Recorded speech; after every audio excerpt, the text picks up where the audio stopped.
من نام ئارۆدانە فایقە خوێندکاری پۆلینۆم لە کۆلەژەکانی سەلاحەدینی ئەیوبی لە ڕاستیدا من لە پۆلی چوارەوە کە تەمەنم 10 بۆ 11 ساڵ بووە کە من هاتوومەتە دنیای تەکنۆلۆژیاوە حەزم لەو بوارە کردووە چونکە بەلامەوە سیر بووەوە هەڵم ماوەتیایە زیاتر بەرەوە پێش بچم. ئەو پێشبڕکێی کە من بەشدایم تیاکردنەوەی گوگل هاشکۆدا کە پێشبڕکەیەکی جیهانیە ساڵانە لەلایەن گوگڵ ڕێک دەخرێت و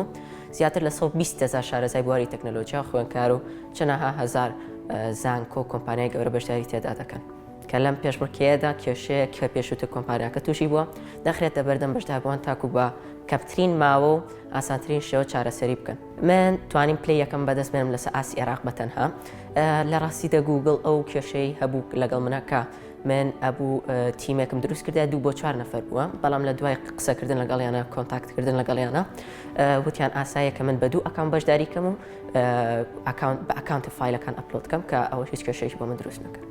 ئەمە سوپاسی خەزانەکەم کە بە تایبەتیەوە لە دوایەوە سوپاسی خوێندنگاکە کەم کە پشتگیریان کردوم لە ڕووی زانستیە و کە لە پۆلی چواری سەرەتاییەوە ئەوان لە دەرسی کۆمپیوتەرەکانە باسی ڕۆبۆتیکس و شێوازی کۆدنووسیان کردووە کە ئەوان زۆر گرنگییان بەوەداوە کە خوێندکاران ئاشنا بن بە